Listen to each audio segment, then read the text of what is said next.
The fluorescent lights buzzed above Anne's head like dying insects as she pressed her trembling hand against the consent form, her signature barely recognizable as human writing anymore. The plasma donation center reeked of desperation masked by cheap disinfectant, a smell that had become as familiar to her as breathing over these past months. Since Tom Hardy walked away from their marriage carrying everything they had built together while leaving her with. Nothing but the echo of his laughter and $40 worth of self-respect pooling in a plastic bag. She could still hear his voice from that final day in the courthouse parking lot. Could still see the cruel twist of his smile as he delivered his parting gift wrapped in mockery. "You'll die alone and broke, Anne. That's what happens to women like you who forget their place." The needle slid into her vein with a familiar sting that Anne barely registered anymore, her body too exhausted from survival to notice one more small violation. She watched her blood flow through clear tubing, dark and viscous, carrying pieces of who she used to be toward a machine that would determine its value in dollars and cents, the only currency that seemed to matter in a world that had chewed her up and spit her out like bad meat. Anne had loved Tom Hardy with a desperation that frightened her when she allowed herself to remember it clearly. Back when she was working double shifts at the diner with feet that screamed and a back that felt like it might snap in half. Living with two roommates who treated her belongings like community property and her privacy like a suggestion. She had grown up in foster care, shuffled between families who collected checks but never collected children, never knowing her real parents or why she had been discarded like trash someone forgot to take out. And that foundational abandonment had carved out a hollow place inside her that Tom seemed to fill completely when he first walked through the diner doors. He had ordered coffee and apple pie, left a tip bigger than the bill itself, and returned every single day for 2 weeks until she finally agreed to let him drive her home. Tom was all broad shoulders and easy confidence then, working construction with hands that knew how to build things. And when he promised to build a life with her, she believed him with every fractured piece of her desperate heart. Their wedding happened at the courthouse, with strangers pulled from the hallway to serve as witnesses. Anne wearing a dress from the thrift store that still had someone else's perfume clinging to the fabric, and Tom in the same clothes he wore to job sites. And she had convinced herself this was romance, this was real, this was the beginning of forever, in all its messy, imperfect glory. She worked herself into exhaustion, helping launch his construction business, contributing every paycheck, eating meals that came from boxes and cans, sleeping 4 hours a night so she could work more shifts and bring home more money to fuel their shared dream. When success finally arrived, when the contracts got bigger and the bank account grew fatter and the future looked bright enough to hurt her eyes, Tom looked at her differently, like she was a stain on expensive furniture, a reminder of poverty he desperately wanted to forget. She found the text messages by accident, conversations with Rebecca who worked at his lawyer's office, a blonde woman with a trust fund, and parents who belonged to country clubs. And the messages were full of plans that did not include Anne. Discussions about restaurants, where entrees cost more than Anne's weekly grocery budget, and vacation destinations she could not find on a map. When Anne confronted him with shaking hands and tears streaming down her face, Tom had not even bothered lying. He simply shrugged and told her he had evolved past her, that she represented everything he was trying to leave behind. And could she please sign the divorce papers quickly, because Rebecca was waiting and he had dinner reservations to keep. The divorce lawyer destroyed her systematically, and Anne signed papers she barely understood because she could not afford representation, and Tom could afford the best. She walked away from their marriage with clothes in garbage bags and a used car that died 2 weeks later, while Tom kept the house and the furniture and the business they had built with her sweat and his ambition. And his final words followed her into nightmares she could not escape. Anne's spiraling thoughts crashed to a halt when the nurse gasped sharply, her face draining of color so fast it looked like someone pulled a plug. The nurse stared at the machine screen with widening eyes. her hands beginning to shake as she fumbled with controls that suddenly seemed to confuse her. "Don't move," the nurse whispered urgently, stopping the blood flow with shaking fingers. "Please don't move at all. I need to call someone immediately." Fear shot through Anne's body like electricity. "What's happening? What's wrong with my blood?" But the nurse was already running from the room, moving with barely controlled panic, leaving Anne alone with the needle still embedded in her arm and terror climbing her throat like bile. Anne's mind raced through possibilities, each one worse than the last. Diseases with names she could not pronounce, infections eating her from the inside, cancers spreading through her blood while she sold it for grocery money. Her body betraying her just like Tom betrayed her, just like her birth parents betrayed her, just like everyone who ever touched her life betrayed her eventually. The minutes crawled past like wounded animals, each second stretching into infinity while Anne counted heartbeats and tried not to scream. She thought about Tom living his perfect life with Rebecca, thought about dying alone in this awful place that smelled like failure, thought about how her entire existence had been nothing but a series of abandonments leading to this final cosmic joke, where even her own blood turned against her. 20 minutes felt like 20 years before the door finally opened and 3 men walked in wearing suits that probably cost more than Anne made in 6 months back when she still had a job. They moved with quiet authority, their expressions serious but not unkind, and the tallest one approached her chair with measured steps that seemed carefully calculated not to frighten her further.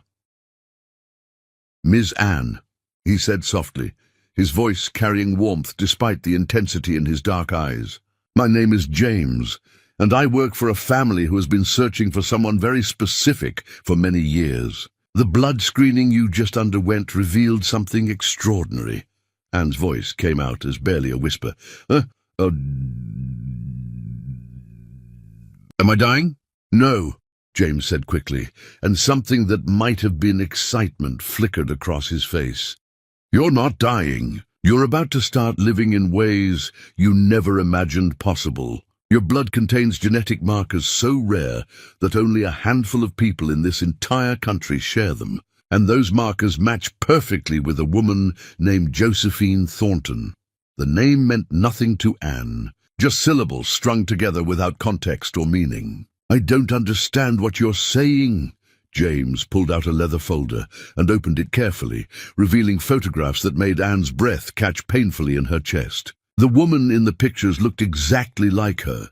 Same bone structure, same eyes, same small scar above the left eyebrow that Anne had carried her whole life without knowing where it came from. The woman was older, elegant, dressed in clothes that screamed wealth and power. But the resemblance was so striking, it felt like looking into a mirror that showed the future instead of the present. "This is Josephine Thornton," James continued gently. "She owns the Thornton Media Empire, one of the most successful black-owned businesses in the country. 32 years ago, her newborn daughter was stolen from the hospital nursery and never recovered, despite every resource imaginable being devoted to the search. That daughter was you, Anne. You were taken, not abandoned. You were desperately wanted, not thrown away. Your mother has been looking for you since the day you vanished." The words hit Anne like physical blows, each syllable carrying impossible weight that crushed her chest and stole her breath. She had spent her entire life believing she was unwanted, that whoever gave birth to her took one look and decided she was not worth keeping, and that belief had shaped everything, had made her accept crumbs from Tom because she thought crumbs were all she deserved, had made her tolerate abuse because she assumed being chosen at all was more than someone like her should expect. "That's impossible," Anne whispered, but even as she spoke, the denial she could see the truth staring back at her from the photographs. "I grew up in foster care. Nobody wanted me. Nobody came looking." "Someone did come looking," James said firmly. "Josephine Thornton never stopped looking. She donated blood monthly to facilities across the country, setting up a system to flag these specific genetic markers. hoping that one day her daughter would need plasma or blood or some medical intervention that would reveal the connection. Today, that hope became reality. Today, we found you. Anne's hands shook so violently, the chair rattled beneath her. Why should I believe any of this? Why should I trust you?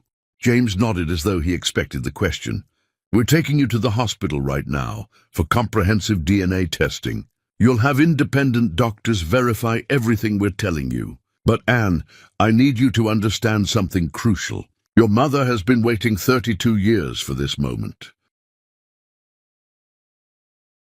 She has never given up hope. She has never stopped searching. And when she sees you, when she holds you, she's going to cry tears she's been saving for 3 decades. They drove her to a private hospital, where doctors drew vials of blood and asked questions about her medical history that Anne answered mechanically, her mind unable to fully process what was happening. The tests took hours, and James waited patiently in the hallway, making quiet phone calls while Anne sat in the examination room trying to reconcile the person she thought she was with, the person these strangers claimed she might be. When the doctor finally returned with results, his expression was gentle but certain. The DNA evidence is conclusive. You are Josephine Thornton's biological daughter. There is no doubt whatsoever. Anne felt the world tilt sideways, felt everything she thought she knew about herself crumble into dust. Where is she? Where is this woman who's supposed to be my mother? She's waiting at the family estate, James said quietly. She's been waiting there since we called her 3 hours ago. She hasn't moved from the front steps because she's afraid if she goes inside, she'll miss the moment you arrive. Are you ready to meet her? Anne wanted to say no, wanted to run away from this impossible situation and return to the familiar misery of her small apartment and her unpaid bills and her simple, uncomplicated suffering. But something deeper than fear or logic pulled her forward. Some cellular recognition that whispered this was real, this was true, this was the answer to questions she had carried her whole life without knowing how to ask them properly. The drive to the Thornton estate took them through neighborhoods that got progressively wealthier until they turned onto a private road lined with trees that looked older than time itself. When the mansion came into view, Anne actually gasped, unable to comprehend that buildings this large existed outside of movies, unable to imagine that anyone really lived in houses, with wings and gardens and fountains that probably cost more than most people earned in a lifetime. A woman stood on the front steps, and even from a distance Anne could see her trembling. As the car got closer, the resemblance became undeniable. This elegant woman in her 50s with silver threading through her natural hair was an older version of Anne's own face. And when their eyes met through the car window, something passed between them that had no name, recognition that went deeper than sight or sound, or any sense that could be articulated with words. The car stopped, and Anne climbed out on legs that barely held her weight. Josephine Thornton stood frozen for one endless moment, her hand pressed against her mouth, tears already streaming down her face. And then she moved forward with a sound that was half sob and half prayer, pulling Anne into her arms with desperate strength. "My baby," Josephine whispered against Anne's hair, her whole body shaking with the force of her crying. "My baby girl. I never stopped looking. I never stopped believing. You're home now. You're finally home." Anne stood rigid in her mother's embrace, unable to move, unable to cry, unable to do anything but feel the terrible weight of 3 decades of abandonment being rewritten into 3 decades of desperate searching. And she did not know which truth was harder to bear, the old lie or the new reality that meant everything she believed about herself was wrong. Chapter 2. The Ghost in the Mirror. Morning light filtered through curtains that probably cost more than Anne's yearly rent back when she still had rent to pay. And she woke disoriented in a bed so soft it felt like floating on clouds made of money. The guest room, where they had placed her last night, was larger than her entire previous apartment, decorated with art that belonged in museums and furniture that looked too expensive to actually use. And Anne lay there staring at the ornate ceiling, trying to convince herself this was real, and not some elaborate dream her desperate mind had constructed to escape the nightmare her life had become. Her phone buzzed with another missed call from the bill collectors, who did not know or care that her entire identity had just been shattered and rebuilt in a single afternoon. Anne silenced it and forced herself out of bed, her reflection in the floor-length mirror showing a woman who looked exhausted and overwhelmed. Still wearing the cheap clothes she had donated plasma in yesterday, still carrying the weight of poverty in her shoulders and the fear of abandonment in her eyes. A soft knock preceded Josephine entering with a breakfast tray, her face bright with a hope that made Anne's chest ache. "I thought you might be hungry. I didn't know what you liked, so I had the chef prepare several options." Anne stared at the tray, loaded with food, more food than she normally ate in 3 days, and felt her stomach turn over. "You have a chef.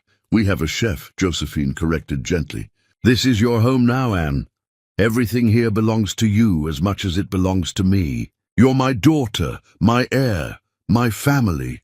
The words felt like stones dropping into deep water, sinking into places Anne could not reach. She had spent 31 years believing she was nobody's daughter, nobody's family, just a foster kid who aged out of the system and barely survived on the margins of a world that did not want her. And now this stranger was claiming her with an intensity that felt suffocating, despite its obvious sincerity. "I need you to understand something," Anne said slowly, her voice rough from suppressed emotion. "I don't know how to be your daughter. I don't know how to live in a place like this. I don't even know how to believe this is real and not just another cruel joke the universe is playing on me." Josephine's eyes filled with tears, but she blinked them back. "I know this is overwhelming. I know you've been hurt in ways I can't fully comprehend. But Anne, I need you to know that losing you destroyed me. Every birthday I celebrated for you without you there. Every Christmas I bought presents for a little girl who never came home. Every night I lay awake wondering if you were safe or scared or suffering. I've spent 32 years in a special kind of hell, and now that you're here, I'm terrified I'll do something wrong and you'll disappear again." The raw vulnerability in Josephine's voice cracked something inside Anne's carefully constructed defenses. "I won't disappear. I just need time to adjust to a world where I matter to someone, where I'm not disposable, where people don't walk away the moment I become inconvenient." "Someone hurt you deeply," Josephine said quietly. "Someone made you believe you were disposable." Anne's jaw tightened. "His name was Tom Hardy. We were married for 12 years. He left me with nothing and told me I would die alone and broke.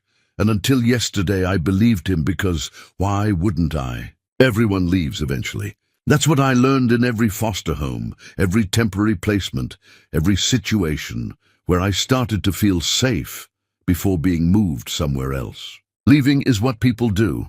I didn't leave you," Josephine said fiercely. "You were stolen from me. There's a difference between abandonment and abduction, between choice and crime. And I need you to understand that I have fought for you every single day since you vanished from that hospital nursery." Before Anne could respond, the door opened and a man walked in, younger than Josephine, dressed casually but expensively, his expression guarded and his body language radiating tension. He looked at Anne with undisguised suspicion, his eyes cataloguing her cheap clothes and her obvious discomfort. And she could practically see him calculating what her sudden appearance meant for his own position in this family. "Lawrence," Josephine said warmly, "this is your sister Anne. Anne, this is Lawrence, my son. Half-sister," Lawrence corrected coolly. "Let's be accurate about the relationships here." He turned his attention to Anne fully. "So you're the missing daughter. Convenient timing, showing up just when DNA tests make these kinds of claims provable. Tell me, how long did you plan this? How did you know to target the plasma center?" "Lawrence!" Josephine snapped, her voice sharp with warning. "That's enough," but Anne held up her hand. "No, let him speak. He's suspicious of me. He thinks I'm running some kind of con. And honestly, that makes more sense to me than anything else right now. I didn't plan anything. I was broke and desperate and selling my blood to avoid eviction, and now I'm supposedly the heir to a fortune I didn't know existed. I understand his skepticism because I feel it too. Lawrence's expression shifted slightly, surprise flickering across his features. You're not what I expected. What did you expect? Someone more polished. Someone who seemed comfortable claiming what isn't hers. Nothing about this is comfortable, Anne said flatly. And I'm not claiming anything. I'm just trying to survive, same as I've always done. Except now I'm surviving in a house that feels like a museum and wearing clothes that smell like poverty while everyone around me pretends not to notice. Josephine set the breakfast tray down with more force than necessary. Anne, we're going shopping today. I'm going to buy you a complete new wardrobe, and before you argue, understand that this isn't charity. This is a mother dressing her daughter, something I've dreamed of doing for 32 years. Shopping meant driving to stores Anne had only seen from the outside, stores where the staff greeted them by name and brought champagne, while Anne tried on clothes that cost more per item than she used to earn in a month. Josephine watched with undisguised joy as Anne modeled dresses and suits and casual wear, buying everything Anne even glanced at twice. And while part of Anne wanted to resist the excess, another part of her, the part that had eaten ramen noodles for dinner and worn shoes with holes in the soles, and pretended she was not hungry when food was too expensive, wanted to sink into this luxury and never surface. They returned to the mansion with more shopping bags than Anne could count, and Josephine insisted on a family dinner that evening to introduce Anne to extended relatives who had heard about the miraculous reunion and wanted to meet the lost daughter who had finally come home. Anne dressed in one of the new outfits, a deep blue dress that fit perfectly and probably cost enough to have paid her rent for 3 months. And when she looked in the mirror, she barely recognized herself. Dinner was overwhelming. A table full of cousins and aunts and uncles who asked questions Anne did not know how to answer about her childhood and her life and her plans for the future. She answered carefully, revealing as little as possible, protecting herself from these strangers who shared her blood but not her history. And through it all, she felt Lawrence watching her with an expression she could not quite read. Suspicion mixed with something that might have been grudging respect. After the relatives left, Anne escaped to the mansion's library, needing quiet and solitude after hours of performing normalcy she did not feel. She found herself staring at her reflection in a darkened window, seeing the expensive dress and the styled hair and the woman who looked like she belonged in this world. And underneath it all, she still saw the foster kid who never had enough, the ex-wife who was not enough, the woman Tom Hardy threw away like garbage. "You're thinking about him," Lawrence said from the doorway, making Anne jump. "Whoever he is, you're thinking about the person who hurt you." Anne turned to face her half-brother. "His name is Tom Hardy. He's my ex-husband. He divorced me, took everything and told me I was worthless. Yesterday I believed him. Today I'm supposedly worth billions. The math doesn't add up." "The math always adds up," Lawrence said, moving into the room. "Your worth isn't defined by his assessment. It never was. But I understand the feeling. When you've been told you're nothing for long enough, believing you're something feels like a lie." "Why are you being nice to me now?"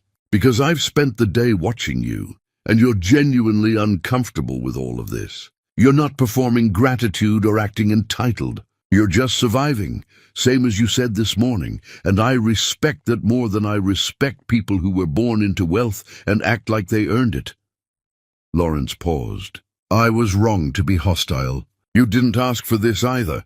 Anne felt tears burning behind her eyes, but refused to let them fall. "I don't know how to do this. I don't know how to be someone's daughter when I've spent my whole life being nobody's anything." "Then start small," Lawrence suggested. "Be someone who lives here. Be someone who belongs here. The daughter part will come eventually, or maybe it won't, but either way you're family now, whether you like it or not."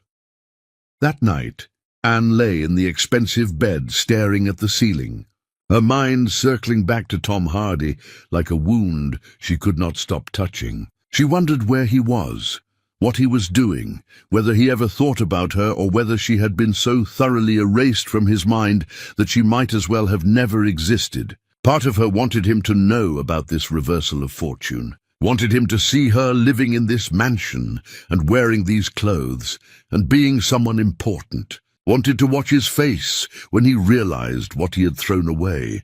But a deeper part of her, the part that still carried the scars of loving him, knew that even this fortune could not fill the hole he had carved in her sense of self-worth. Money could not heal abandonment. Wealth could not erase the feeling of being disposable. And until she figured out how to believe she deserved love, regardless of her bank account balance, she would remain trapped in the ghost story of who she used to be, haunting the halls of a mansion she was too damaged to call home. Chapter 3. The Daughters She Raised in Silence. 6 weeks passed in a blur of adjustment and disorientation, and Anne slowly began to accept that this new reality was not going to evaporate like morning mist. She learned the rhythms of the household, met with lawyers who explained trust funds and inheritance structures she barely understood, and spent awkward but increasingly comfortable evenings with Josephine, who seemed content just to sit in the same room and know her daughter was real and present and safe. Lawrence had softened considerably, sometimes even seeking Anne out for conversation, and while they were not close, there was a tentative understanding growing between them. Siblings learning to navigate shared space after a lifetime of being only children. But through it all, Anne carried a secret that pressed against her chest like a stone she could not dislodge. A truth she had not spoken to anyone in this new family, because speaking it would make it real in ways she was not ready to handle. That morning, standing in the marble bathroom of her guest suite, turned permanent bedroom, Anne finally called the number she had been avoiding, her hands shaking as she dialed. The phone rang 3 times before a familiar voice answered, sharp and suspicious. "Mom, where have you been? We've been calling you for 6 weeks. We thought you were dead." Anne's throat closed around tears she had been suppressing.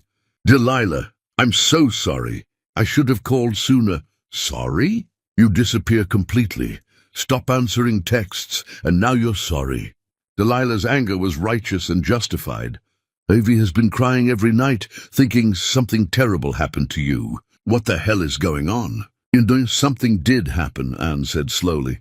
"Something impossible. I need you and Ivy to come to an address I'm going to send you. I need to explain everything in person because you won't believe it otherwise.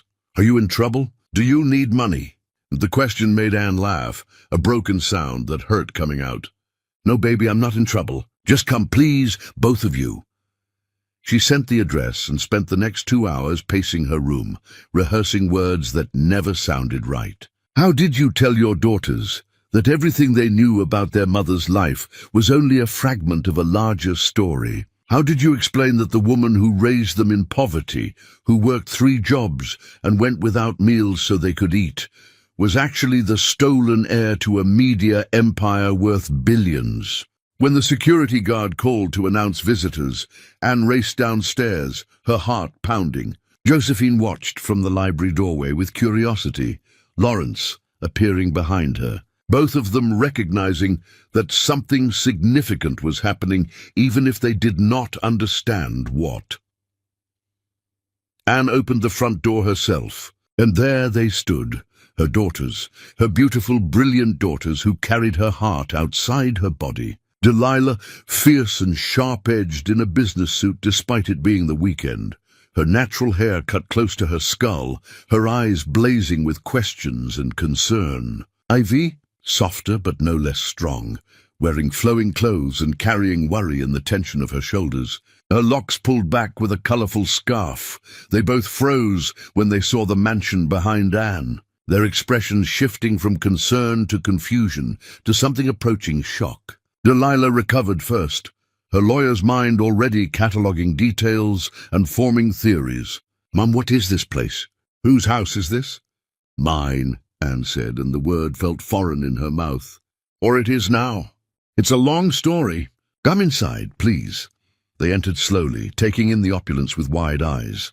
And when Josephine stepped forward from the library, Delilah actually gasped because the resemblance was undeniable. 3 generations of women wearing the same face with slight variations. Anne made introductions with shaking hands. "Josephine, Lawrence, these are my daughters, Delilah and Ivy. They're twins. They're 31. She turned to her daughters, her voice breaking. "Girls, this is Josephine Thornton. She's my biological mother. I was stolen from her as a baby. She found me 6 weeks ago through a blood test at a plasma donation center." The silence that followed was deafening. Delilah and Ivy stared at their mother, at their grandmother they did not know existed, at the mansion and the wealth and the impossible story unfolding in front of them. Ivy spoke first, her voice small and uncertain. "You were donating plasma? Mom, why didn't you tell us things were that bad?" Because you both struggle enough without worrying about me," Anne said. "Because I'm supposed to be the parent who has everything under control, not the disaster who can't keep her life together. Except now you're a billionaire." Delilah's voice carried disbelief. "This is insane. This is actually insane." Josephine stepped forward carefully. "Your mother grew up believing she was abandoned, when in reality she was stolen from me as a newborn. I have spent 32 years searching for her. And now I discover I'm not just getting my daughter back, I'm getting granddaughters too. Beautiful, brilliant granddaughters who clearly got the best of both sides of their family." The words broke something in Ivy, and she started crying, which set Anne off. And suddenly all 3 women were sobbing, while Delilah stood rigid. Her lawyer's training, keeping her emotions locked down, even as tears leaked from her eyes despite her best efforts. Lawrence retreated tactfully, giving them privacy, and Josephine guided them all to the library couches where they sat close together, years of separation dissolving in the shared weight of this impossible reunion. Hours passed in explanation and storytelling, and told them about Tom Hardy's divorce, about the poverty she had been hiding from them, about the desperation that led her to the plasma center. Josephine told them about the stolen baby, the decades of searching, the genetic markers that finally brought her daughter home. And slowly, carefully, Anne revealed the secret she had carried for 31 years. The truth she had never spoken, because speaking it would give Tom Hardy power over the most precious things in her life. "Your father," Anne began, and both girls went still. "His name is Tom Hardy. He's the man who divorced me when you were born, except he divorced me before I knew I was pregnant. We were married 12 years. I loved him completely. He left me for another woman and took everything, and I found out about you 2 weeks after he was gone." Delilah's voice was ice. "Did you tell him?" "I tried," Anne said quietly.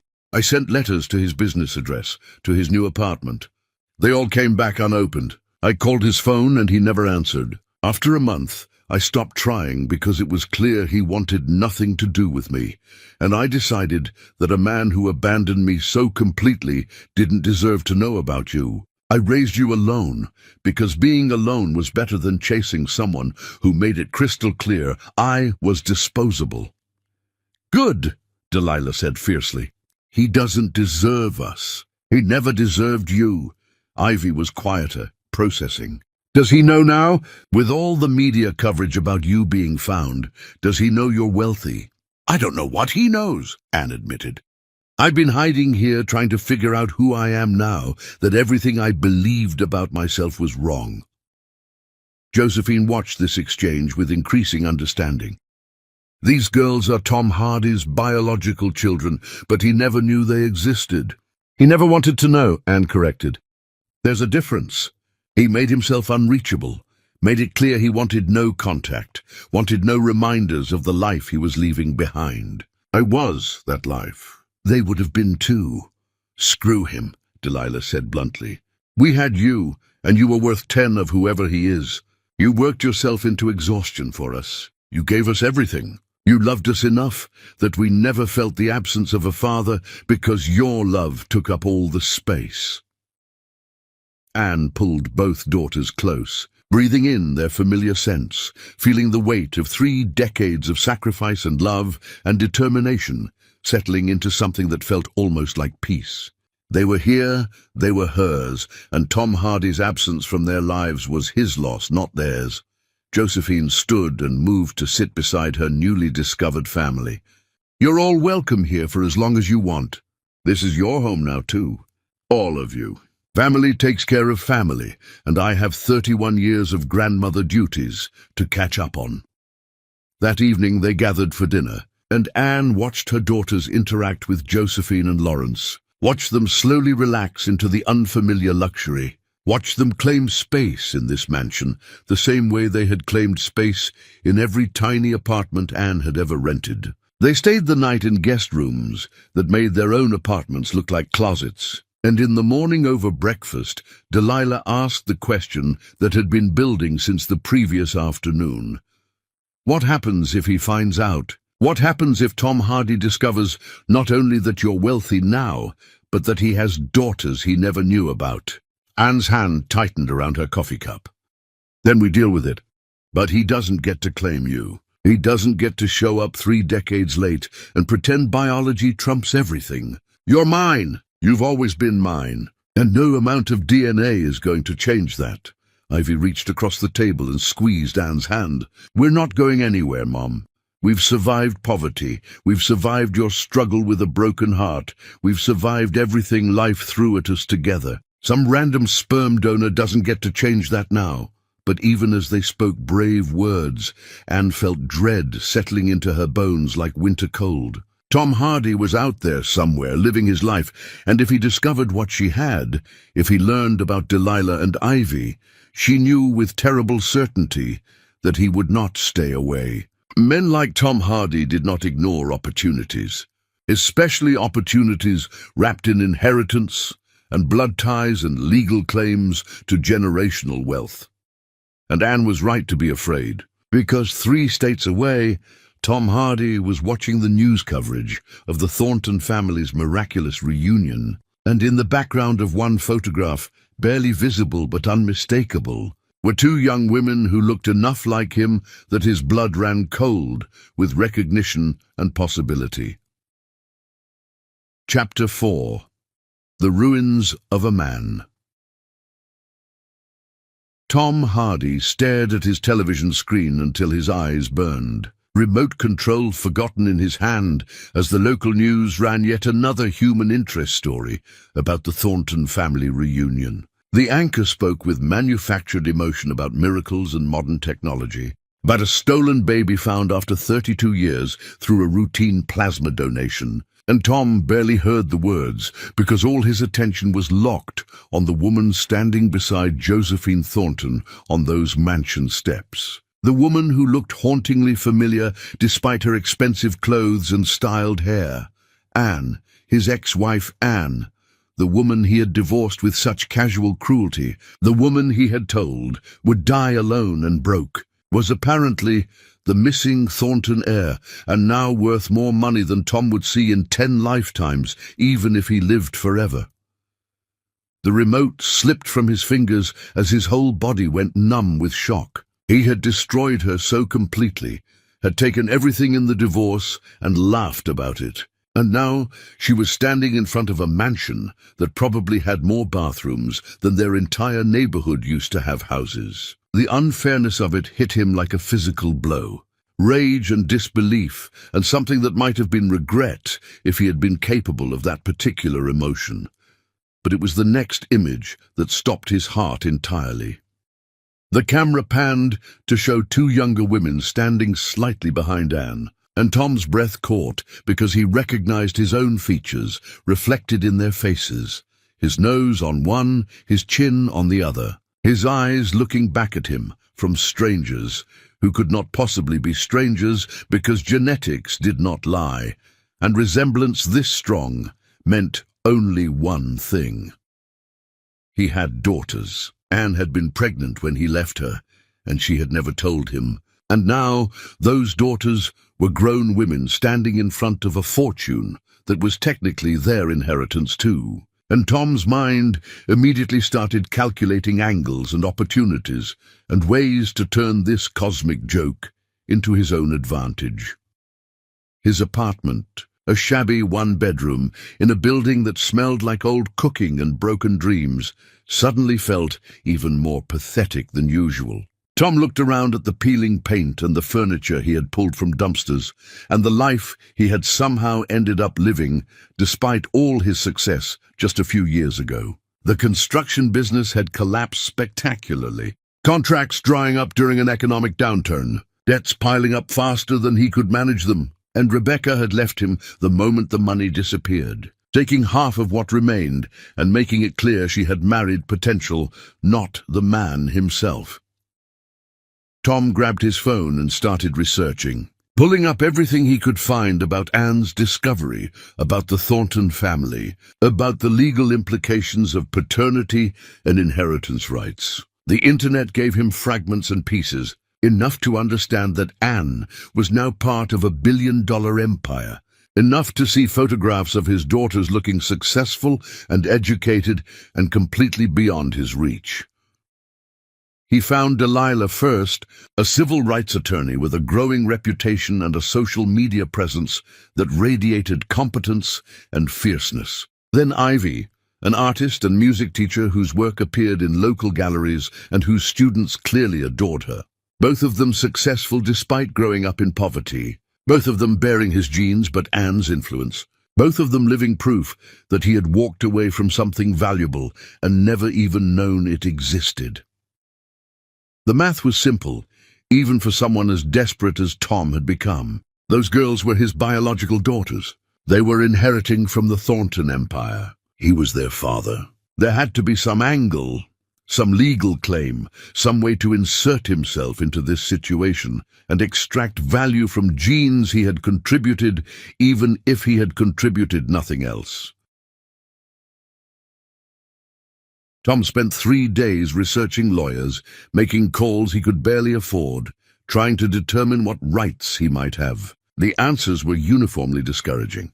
He had no legal claim to Anne's inheritance because they were divorced, and he had signed papers relinquishing all future claims to anything she acquired. His daughters were adults who could choose whether or not to have contact with him. Without their consent, he had no automatic right to access them or their money. Biology was not enough. Courts would laugh him out of the building. But Tom Hardy had not survived construction work and business failures and Rebecca's departure by giving up when things looked impossible. He had survived by being persistent, by finding angles other people missed, by pushing until something gave way. And Anne was the weak point here because Anne had loved him once. And people who loved you always had soft spots that could be exploited if you knew where to press. He showed up at the Thornton estate gates 3 weeks after seeing the news coverage, wearing the best suit he still owned, even though it was years out of style and did not quite fit anymore. The security guard looked at him with undisguised skepticism when Tom announced he was there to see Anne, and after a tense phone conversation that Tom could not hear, the guard informed him that Miss Anne was not receiving visitors and he should leave the property. Tom returned the next week, and the week after that, each time being turned away, but making sure his visits were logged, making sure there was a record of his attempts at contact. He sent letters that he suspected were never delivered, left voicemails on numbers he found through internet searches that were probably disconnected or ignored. He was building a case of attempted reconciliation, creating a paper trail that might be useful later if this ever ended up in court. His break came through Lawrence Thornton's private investigator, who Tom managed to intercept at a coffee shop through a combination of research and dumb luck. Tom bought the man a drink and told him a sob story about being Anne's ex-husband, about wanting to apologize for past mistakes, about hoping for closure, and the investigator, perhaps feeling sympathetic or perhaps just bored, mentioned that Anne had been invited to a charity gala at the mansion the following month. Tom spent his last bit of money on a tuxedo rental and crashed the gala, slipping in with a group of late arrivals, and for the first time in months, he felt like himself again. surrounded by wealth and pretending he belonged there.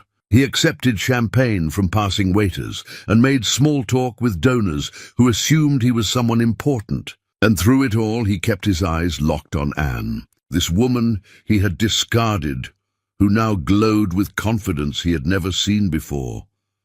She was breathtaking in a way he did not remember, wearing a dress that probably cost more than his monthly rent, her natural hair styled elaborately, her laugh genuine as she spoke with guests who clearly adored her.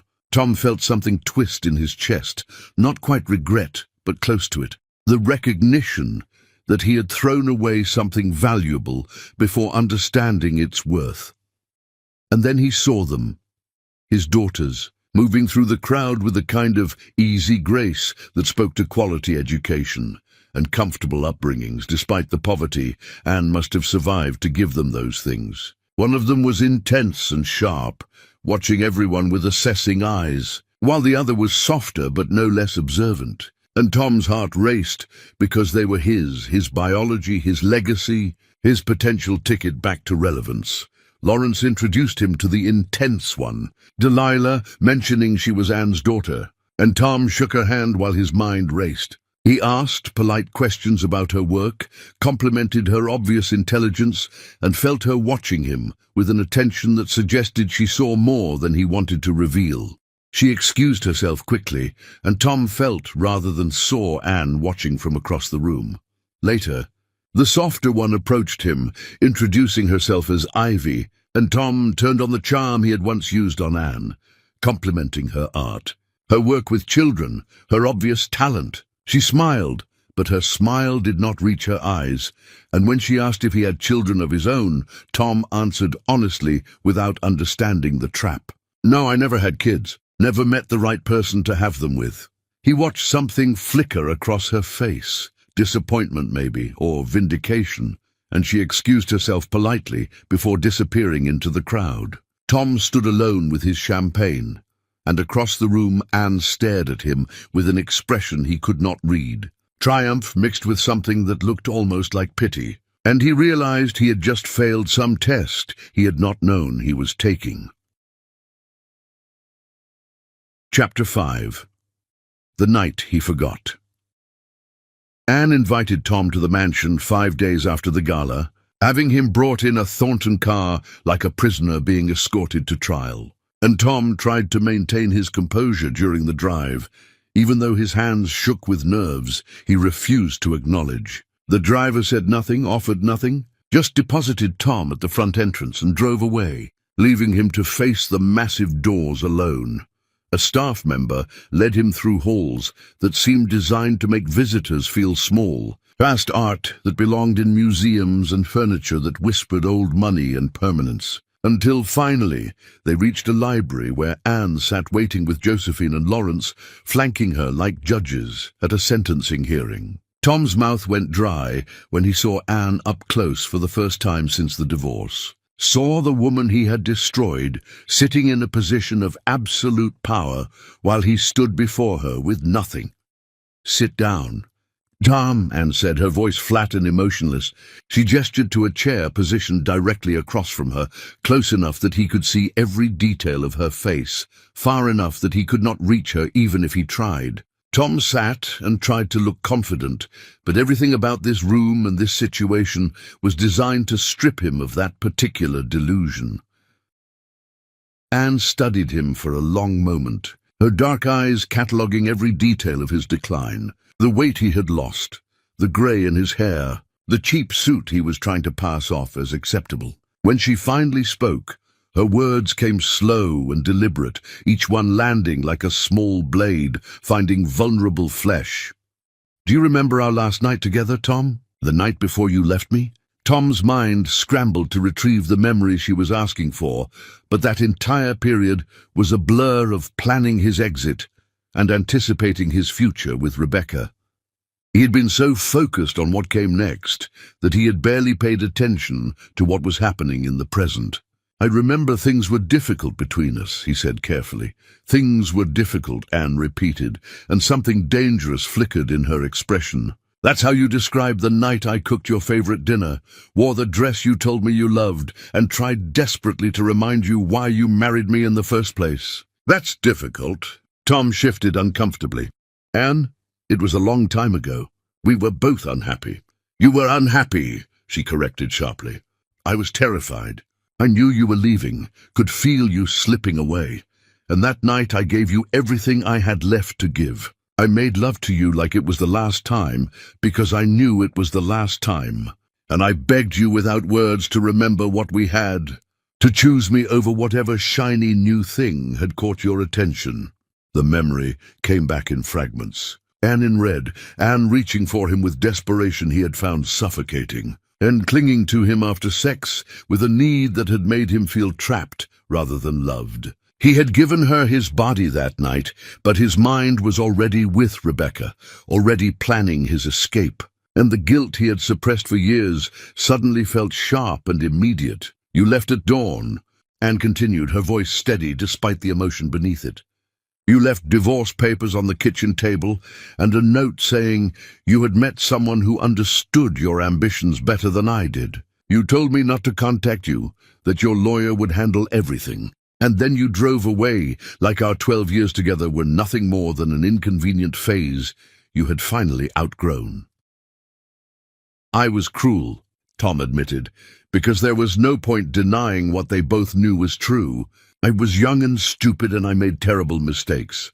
Mistakes? Anne leaned forward, her voice dropping to something barely above a whisper, but somehow more frightening than shouting would have been. You destroyed me. You took everything we built and walked away laughing, and I was so broken afterward that I donated plasma for $40 just to avoid being homeless. That's not a mistake, Tom. That's malicious cruelty. Josephine spoke for the first time, her voice cold. You told my daughter she would die alone and broke. You laughed when you said it. That's not the behavior of someone who made mistakes. That's the behavior of someone who enjoyed causing pain.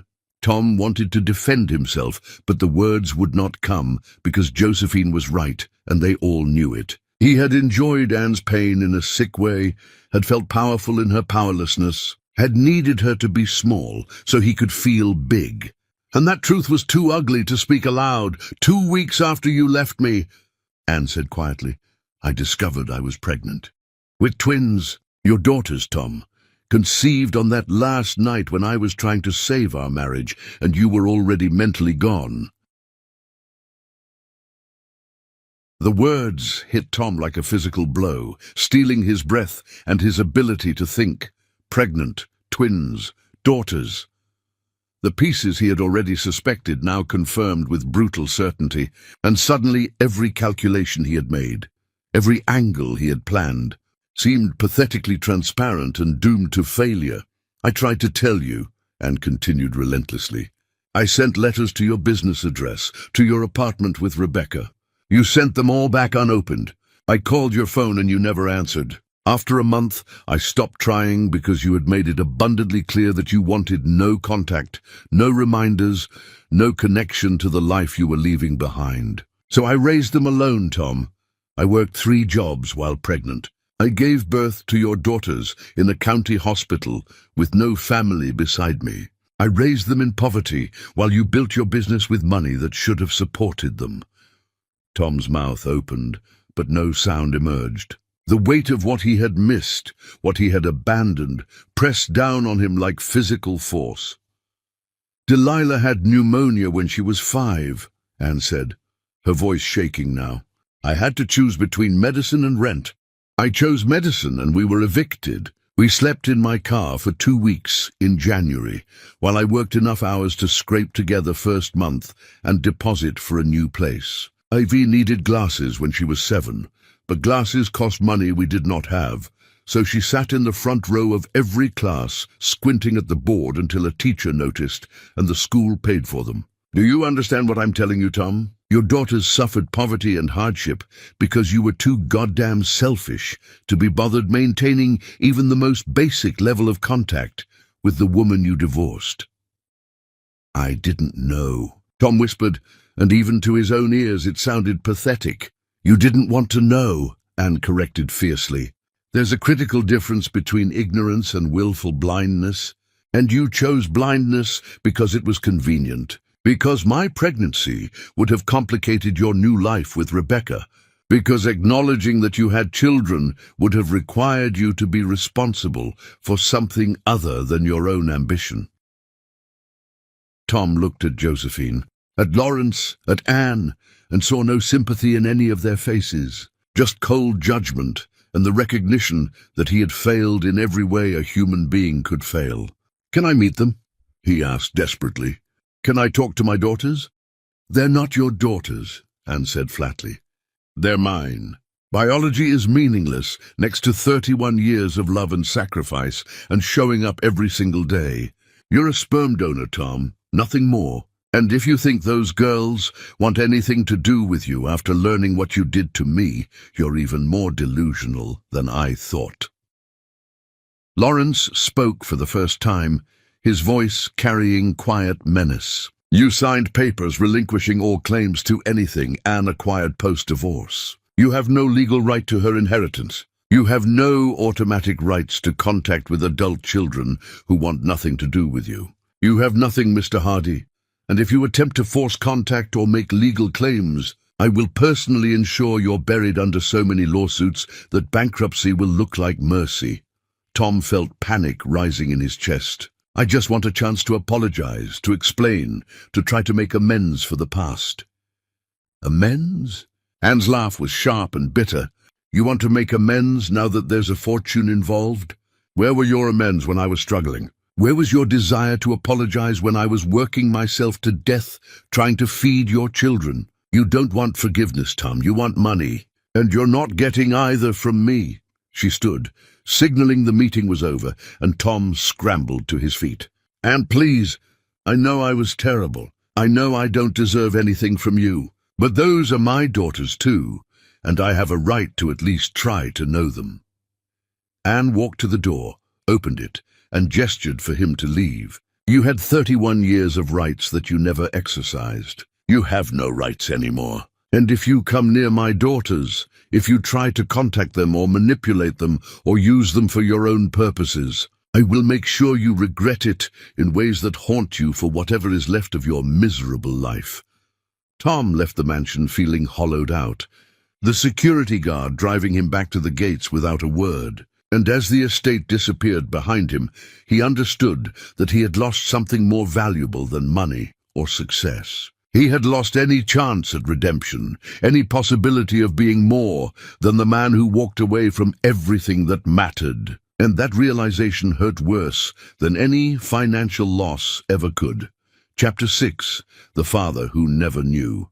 The text message from Lawrence arrived on Anne's phone 3 days after Tom's visit to the mansion, and its contents made her blood run cold despite the warm afternoon sun streaming through the library windows. Lawrence had discovered through his investigative team that Tom was researching Delilah and Ivy obsessively online, pulling up every social media profile, every published article, every photograph he could find, zooming in on their faces, comparing features, running timeline calculations between his divorce and their apparent ages. Anne called an emergency family meeting in the library, the same room where she had confronted Tom, because that space now felt like a courtroom where truth was excavated and consequences delivered. Josephine arrived first, her expression concerned when she saw Anne's face, followed by Lawrence carrying his tablet, loaded with evidence of Tom's digital stalking. Delilah and Ivy arrived last, both having rushed over from their respective apartments, and their worry was palpable when they saw their mother's distress. "He knows about you," Anne said without preamble, looking at her daughters. "Tom Hardy has figured out that you're his biological children, and according to Lawrence's investigators, he's been researching you obsessively for days. I think he's planning something, trying to figure out how to use your existence to his advantage. And I need to tell him the truth before he tries to approach you directly and control the narrative." Delilah's jaw tightened. "Let him try. I'm an attorney. I know my rights. He has no legal claim to us as adults, and I will bury him in paperwork if he attempts to harass us." "This isn't about legal rights," Anne said quietly. "This is about him potentially ambushing you somewhere public, crying about being denied his children, making you feel guilty for circumstances that were his fault, not yours. Tom is manipulative. That's what he does. He manipulates situations until he gets what he wants, and what he wants is access to your inheritance." Ivy spoke softly, always the gentler of the twins. "What do you want to do, Mom?" "I want to bring him back here tomorrow and tell him the truth with both of you present," Anne said. "I want him to see you, to meet you properly, and to understand with absolute clarity that you are not interested in any relationship with him. I want to rob him of the ability to play the victim, to claim he was kept from his daughters, by giving him exactly what he thinks he wants, and watching him realize it gains him nothing." Josephine placed a hand on Anne's shoulder. "Are you sure about this? Confronting him again so soon?" "I'm done protecting him from consequences," Anne said fiercely. "I'm done carrying this secret like it's my shame instead of his. He walked away from me pregnant and never looked back. He needs to face what that choice actually cost him. And my daughters need to see him for exactly what he is, so they're never tempted to romanticize the absent father or wonder what they missed." The next morning, Tom received a call from Lawrence's office, a formal invitation to return to the Thornton estate for a meeting with Anne and her daughters. Tom agreed immediately, his voice carrying poorly concealed excitement, and Anne felt disgust rise in her throat at how transparent his motivations were. He thought he was being offered an opportunity. He had no idea he was walking into his own reckoning. Anne dressed carefully in a deep purple suit that made her look like the powerful woman she was still learning to believe she could be. Delilah wore her courtroom armor, a sharp black ensemble that broadcast competence and no tolerance for manipulation. Ivy chose flowing artistic layers, comfortable and confident, and together they positioned themselves in the library like a united front. 3 generations of women who had survived Tom Hardy's absence and would not be diminished by his presence. When Tom was shown into the library, his face went through a rapid series of expressions as he took in the scene before him. And seated centrally, Delilah and Ivy standing on either side of her like warrior queens, protecting their mother, Josephine and Lawrence positioned nearby as witnesses and support. The resemblance between Tom and the twins was undeniable when they were all in the same room. His features echoed in their faces in ways that made biology impossible to deny. Tom's face went pale as the reality crashed over him. The calculations he had been making suddenly rendered irrelevant by the cold fury in 3 sets of eyes that looked at him like he was something unpleasant someone had tracked in on their shoes. "Sit down," Anne said, her voice leaving no room for argument. Tom sat. "These are my daughters," Anne continued, gesturing to Delilah and Ivy. "Delilah and Ivy, they were born 9 months after you divorced me, conceived on the last night we were together, raised entirely by me while you were busy building your business and living your new life with Rebecca. You met them at the gala last week. You shook their hands, complimented their work, and when Ivy asked if you had children, you said no, you never met the right person to have them with." Tom's mouth opened, but no sound came out. He stared at his daughters, at these magnificent women who carried his genes, but none of his character, and something that might have been recognition or regret flickered across his face. Delilah stepped forward, her voice sharp and controlled. "Let me save you some time, Mr. Hardy. You're thinking about apologizing, about explaining that you didn't know, about trying to build some kind of relationship now that you've discovered we exist. Save your breath. We don't need a father. We never needed one because our mother was both parents, was everything we required, and she gave us a childhood full of love despite the poverty you condemned us to." "I didn't know you existed," Tom said desperately. "If I had known, I would have what?" Ivy interrupted, her soft voice carrying steel underneath. "Would have stayed with our mother, would have supported us financially, would have been present for our birthdays and our first days of school and the 1,000 small moments that make up a childhood. Don't insult us by claiming you would have been a decent father when you couldn't even be a decent husband. Anne spoke again, relentless. I want you to hear about the life your daughters lived because of your choice to walk away. Delilah, tell him about the pneumonia. Delilah's expression was cold. When I was 5, I had pneumonia. My fever hit 105 degrees. Mum had to choose between medicine and paying rent. She chose medicine, which meant we were evicted. We lived in her car for 2 weeks in January, me and Ivy wrapped in every piece of clothing we owned, sleeping in parking lots, using gas station bathrooms to wash up before Mom dropped us at school so nobody would know we were homeless. Tom's face crumbled. Anne, I'm so sorry. I had no idea things were that bad for you. Of course you had no idea, Anne said flatly. You never asked. You never checked. You never once wondered if the woman you divorced was surviving or suffering, because you were too busy living your best life to care about collateral damage. Ivy, Anne continued, tell him about the glasses. Ivy's voice shook slightly, but remained firm. When I was 7, I couldn't see the board in class. I needed glasses, but Mom couldn't afford them.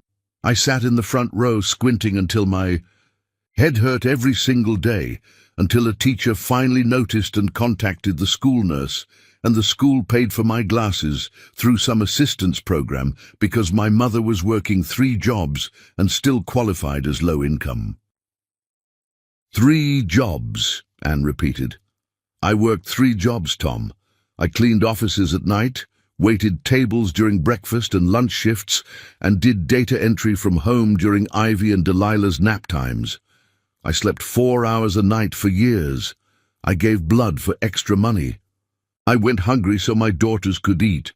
I wore clothes from donation bins so they could have new school uniforms. I sacrificed everything, and you know what the worst part was? I didn't even blame you. I blamed myself. I believed your words. From the courthouse parking lot, believed I was worthless, believed I deserved the suffering because if I had been enough, you would have stayed. And tears rolled down Tom's face now, and Anne felt nothing watching them fall. I was wrong, Tom whispered. I was so wrong about everything. You were enough. You were always enough. I was just too stupid and selfish to recognize what I had. No, you're right about that, Delilah said coldly. You were stupid and selfish, and you still are, showing up here now because you smell money. You don't want to apologize to Mom. You don't want to know us as people. You want access to the Thornton fortune, and you think biology gives you some claim to wealth you never earned and don't deserve. That's not true, Tom protested weakly. I just wanted a chance to know my daughters, to try to make up for lost time. Make up for lost time? Ivy laughed bitterly. You can't make up for 31 years. You can't retroactively attend the moments that mattered. You weren't there when I learned to play piano on a keyboard Mom bought at a yard sale. You weren't there when Delilah won her first debate competition. You weren't there for our high school graduations, or our college acceptances, or any of the 1,000 moments when having a father would have made a difference. You were absent by choice, and now you want credit for showing up? That's not how fatherhood works. Tom looked at Anne desperately. Please, I know I don't deserve anything from you, but they're my daughters too. Biology has to count for something. Biology counts for nothing, Anne said quietly. Fatherhood isn't about sperm donation, Tom. It's about showing up every single day. It's about sacrifice and love and putting your children's needs above your own comfort. It's about being present, even when being present is hard or expensive or inconvenient. You failed at all of those things before Delilah and Ivy were even born, and nothing you do now can change that. Lawrence stepped forward. This meeting is over. You've been given what you claimed to want, a chance to meet your biological children. Now you know they want nothing to do with you. and you need to respect that. If you attempt to contact them, if you show up at their homes or workplaces, if you try to use your biological connection to access the Thornton fortune or manipulate any situation involving this family, I will destroy you legally. Do you understand? Tom stood on shaking legs, looking at his daughters one last time, seeing no warmth or welcome in their faces, just ice-cold judgment and the door closing on any possibility of redemption. "I'm sorry," he whispered. "I'm so sorry for everything." "Your apology means nothing," Delilah said. "Sorry doesn't pay rent or feed children or erase trauma. Sorry is just a word you're using now because you finally understand what you lost. Well, congratulations. Now you get to live with that knowledge forever." Tom left the mansion broken, and Anne watched him go, feeling nothing but a distant sadness for the man he could have been if he had been brave enough to choose love over ambition, family over status, responsibility over selfishness. He had thrown away diamonds and ended up with ash, and that was exactly what he deserved. Chapter 7. The War for Money. Tom Hardy filed the lawsuit 6 weeks after being ejected from the Thornton mansion, and when the papers arrived via process server, Anne felt rage more than fear. The legal documents claimed Anne had deliberately hidden his children from him, deprived him of his parental rights for over 3 decades, and now that he had discovered their existence, he was entitled to establish a relationship and potentially claim a portion of any inheritance his biological daughters received from the Thornton estate as their legal guardian, despite their adult status. The lawsuit was transparently about money, barely bothering to dress up its mercenary intentions in the language of parental rights. And Anne sat in the library, reading the claims with Josephine and Lawrence beside her, while Delilah paced furiously, her attorney's mind already dissecting every weak point in Tom's case. "This is garbage," Delilah announced, throwing the papers down. "Complete garbage. He has no standing as a legal guardian for adult children. He has no claim to inheritance that comes through your bloodline, not his. And his entire argument about being denied parental rights collapses the moment I submit evidence that you attempted contact, and he refused it." "Do you have that evidence?" Lawrence asked. Anne nodded. "I kept copies of the returned letters, records of the unanswered calls. I was young and scared, but I was thorough, documenting everything in case he ever came back claiming I kept his children from him. I never imagined it would actually happen 3 decades later." Josephine placed a protective hand on Anne's shoulder. "We'll fight this together. The Thornton legal team is the best in the country, and we're not going to let this man terrorize you after everything he's already taken." The case dragged on for months, each hearing more brutal than the last. Tom's lawyers tried to paint Anne as vindictive, as a woman who deliberately kept children from their father out of spite, conveniently ignoring the timeline that showed his complete abandonment came before the pregnancy. They tried to claim Anne had a legal obligation to track him down and inform him regardless of his clearly expressed desire for no contact, as though his rejection of their marriage somehow did not extend to rejecting the consequences of their final night together. Delilah demolished their arguments with surgical precision, presenting evidence that painted a picture of Tom's wholesale abandonment. Returned letters, rejected calls, divorce papers that explicitly stated his desire for complete separation. She produced testimony from Anne's former landlords about evictions, from doctors about medical bills Anne could not pay, from teachers who helped Delilah and Ivy when their mother's resources were exhausted. She built a case that showed Tom Hardy had every opportunity to be involved and chose not to be, that his ignorance was willful and his absence was choice. The media coverage was relentless. Every news outlet ran stories about the case, debating whether Anne was justified in her silence, whether Tom deserved a second chance, whether money changed the moral calculus of family obligation. Anne found herself defending choices she made at 24 years old, broke and terrified and alone. explaining to strangers why she did not hunt down a man who made it clear he did not want her, why she chose to raise her daughters alone rather than beg for scraps from someone who had already proven he could discard her without remorse.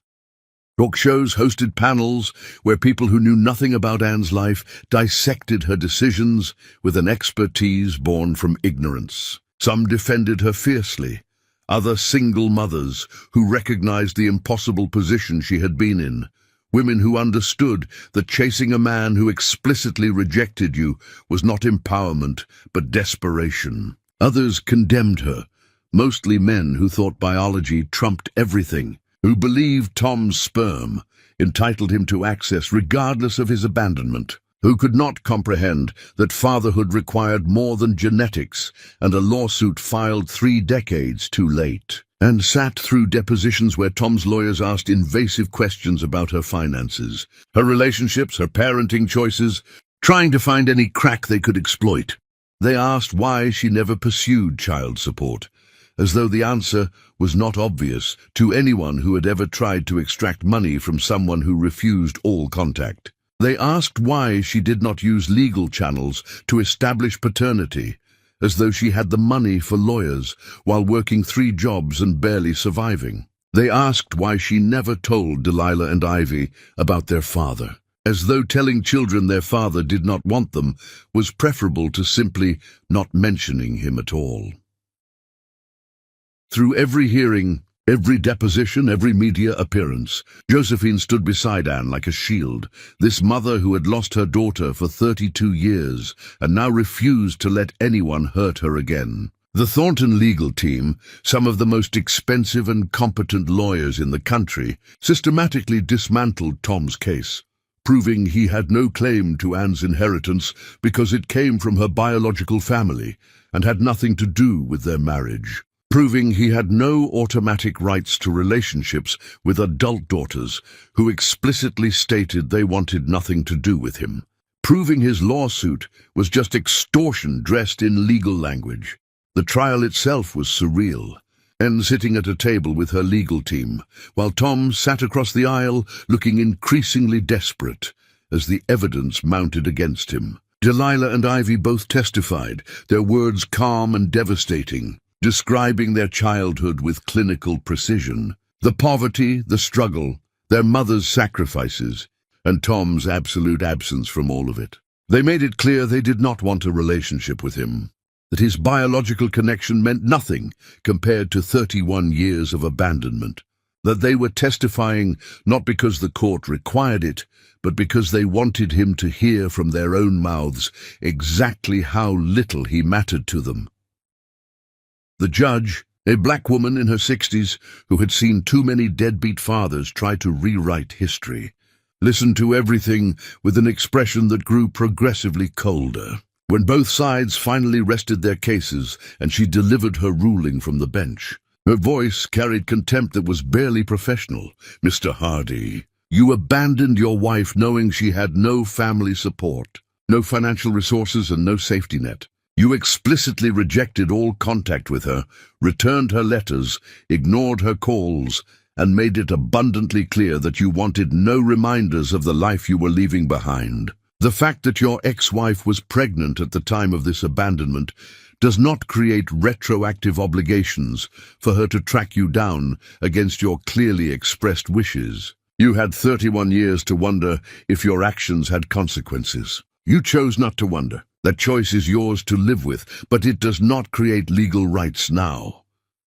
The judge continued, her words precise and final. "You have no claim to Miss Anne's inheritance, which comes from her biological family and predates your marriage. You have no automatic rights to relationships with adult children who have explicitly stated they do not want contact with you. Your lawsuit is denied on all counts. Furthermore, you are ordered to pay Miss Anne's legal fees, and I am issuing a restraining order that prevents you from contacting her or her daughters without their explicit written consent. If you violate this order, you will be held in contempt. Do you understand?" Tom nodded mutely, his face grey, and Anne felt no triumph in his defeat, just exhaustion from months of reliving trauma that should have stayed buried. The restraining order should have ended it, should have given them peace. But Tom was desperate, and desperate men do desperate things. He went to the media with his story, appearing on any show that would have him, painting himself as a father kept from his children through no fault of his own. He cried on camera, claimed he had been denied the joy of watching his daughters grow, rewrote history to erase his cruelty and make himself the victim of Anne's vindictiveness. He conveniently forgot the returned letters, the ignored calls, the explicit rejection of all contact. He remembered only that he had daughters he never knew about and a fortune he could not access. And he framed those facts as tragedy rather than consequence. Anne watched the interviews with mounting fury, seeing Tom manipulate public opinion, seeing people who did not know the full story start to question whether maybe he deserved sympathy, whether maybe Anne had been wrong to keep silent. The comment sections filled with arguments, strangers debating her life, and Anne realized that Tom would never accept responsibility, would never acknowledge his role in his own destruction, would always find a way to blame someone else for the consequences of his choices. But public opinion shifted again when Delilah and Ivy gave their own interview, sitting together on a morning show, telling their story with calm precision.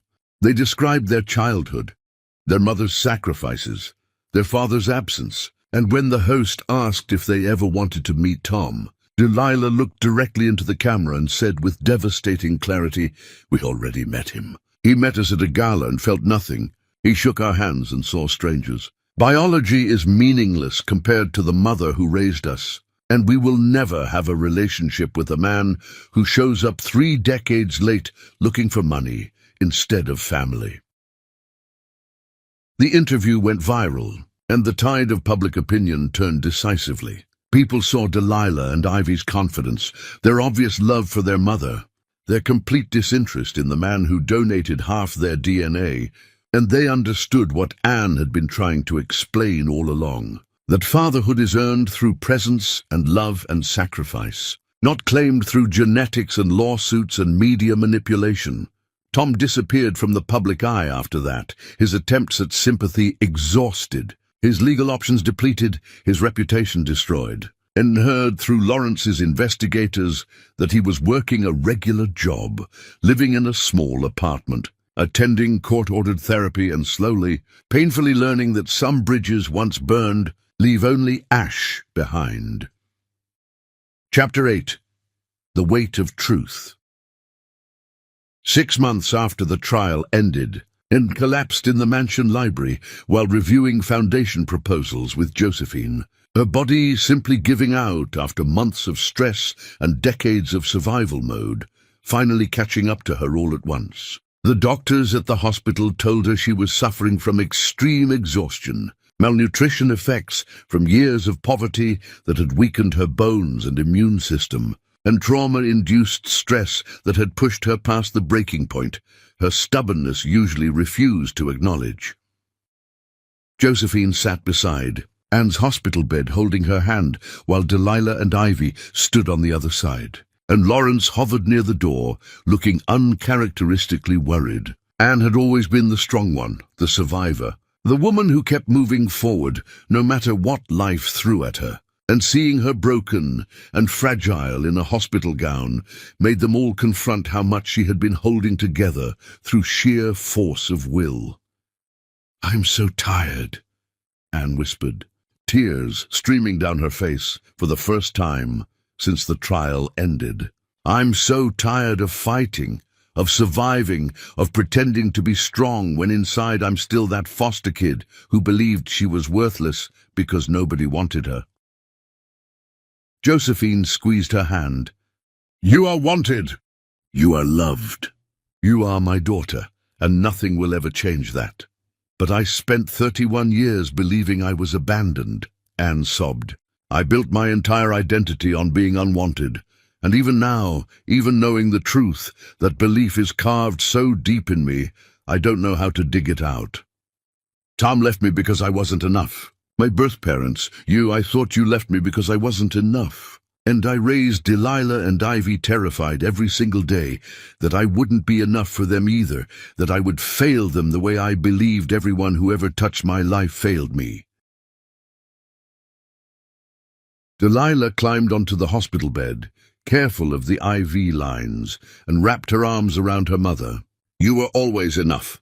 You were everything. You gave us a childhood full of love, even when you were drowning in poverty. You taught us strength by example. You showed us that love doesn't require money or status or anything except showing up and being present and fighting for the people who matter.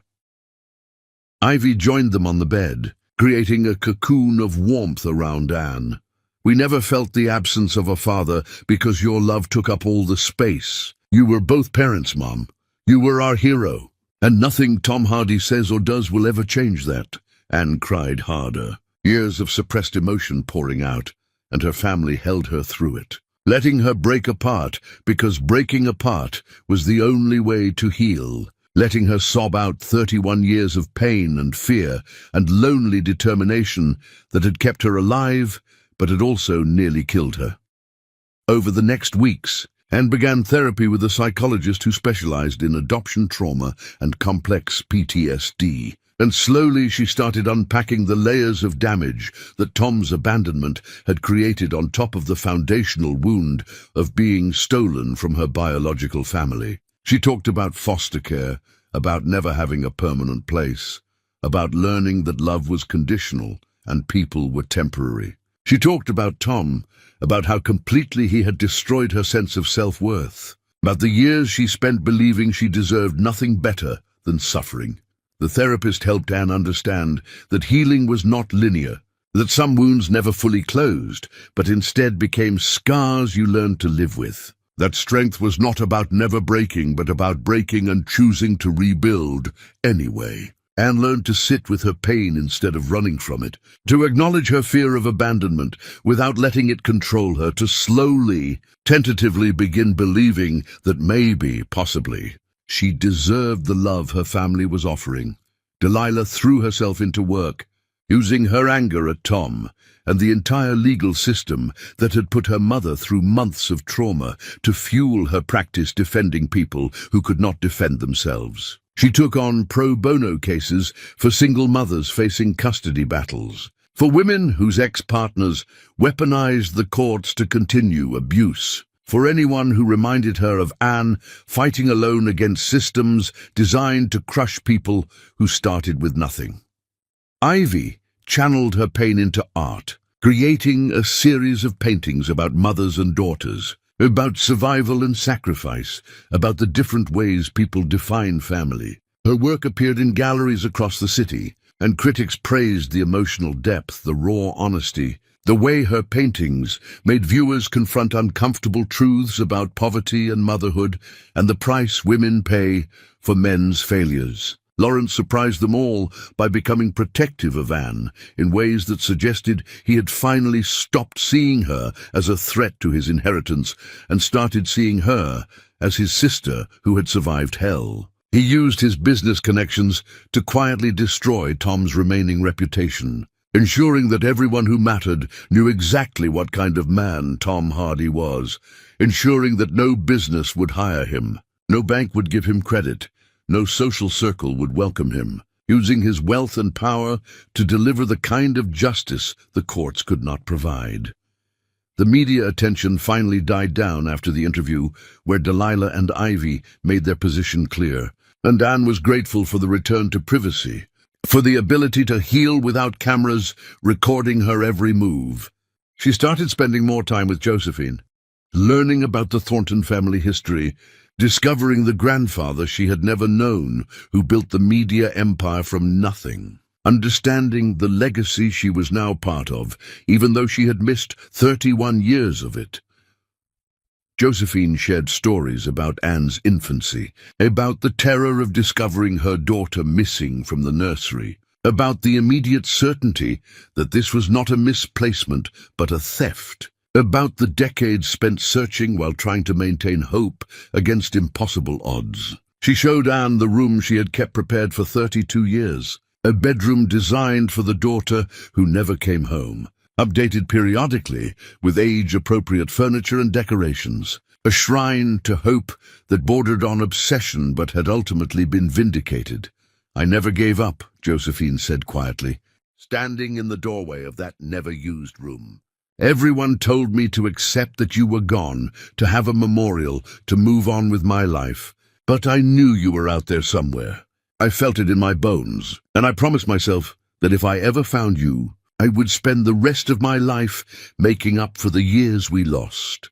Anne stood beside her mother, looking at the room that was supposed to have been hers. And for the first time since being found, she felt the full weight of what had been stolen from both of them. The childhood that should have been hers, the daughter Josephine should have raised. The 32 years they could never recover, no matter how much money or love they had now. "I'm angry," Anne admitted. "I'm so angry that some nurse I'll never know stole my entire life. That I grew up believing I was unwanted when you were desperate to find me. That Tom destroyed me because my foundational wound made me vulnerable to men who treated love like a transaction instead of a commitment." "You're allowed to be angry," Josephine said firmly. "You're allowed to rage at the unfairness of everything that happened to you. But Anne, you need to understand something. You survived. You took the worst possible circumstances, and you not only survived, you thrived. You raised two extraordinary daughters despite poverty that would have broken most people. You maintained your humanity despite everything trying to crush it. That's not luck or accident. That's strength and character and the kind of inner light that can't be extinguished no matter how dark things get." Anne wanted to believe her mother's words, wanted to see herself as strong instead of just stubborn, as brave instead of just too scared to give up. But the work of changing her self-perception was slow and painful and required confronting truths she had spent 3 decades avoiding. The turning point came on a Tuesday afternoon when Anne was walking through the mansion gardens and came across Delilah and Ivy having lunch on the terrace. They were laughing about something, their heads bent together the way they had done since childhood. And watching them, Anne felt something shift inside her chest, some fundamental understanding clicking into place. She had done that. She had created those women. She had taken the worst night of her life, that final desperate coupling with Tom Hardy, and from that pain she had brought forth 2 human beings who were kind and brilliant and strong. Tom's abandonment had tried to destroy her, but instead it had forced her to become both parents, to develop strength she never knew she possessed, to love with an intensity that had shaped Delilah and Ivy into people who knew they were valuable, regardless of circumstances or bank account balances. Anne joined her daughters on the terrace, and Ivy poured her tea while Delilah moved over to make space. And sitting there in the sunshine, surrounded by luxury that still felt surreal, Anne understood that healing did not mean forgetting or forgiving. It meant integration, taking all the broken pieces of who she had been and building something new that acknowledged the damage without being defined by it. "I love you both so much," Anne said quietly. "I know I don't say it enough, but you are the best thing I ever created, the only thing I did right when everything else was falling apart." "We know, Mom," Delilah said softly. "We've always known." And for the first time in longer than she could remember, Anne believed it. Chapter 9. The Reckoning Without Redemption. Spring arrived wet and cold, rain drumming against the mansion windows, while Anne sat in the library, reading through proposals for the charitable foundation Josephine wanted to establish in her name, focused on supporting single mothers and children in foster care. The work felt meaningful in ways Anne never imagined her life could feel meaningful, using the fortune she never earned to help people in situations she understood intimately, turning her suffering into something productive instead of just letting it sit inside her like poison. The knock on the library door interrupted her concentration, and Lawrence entered looking grim.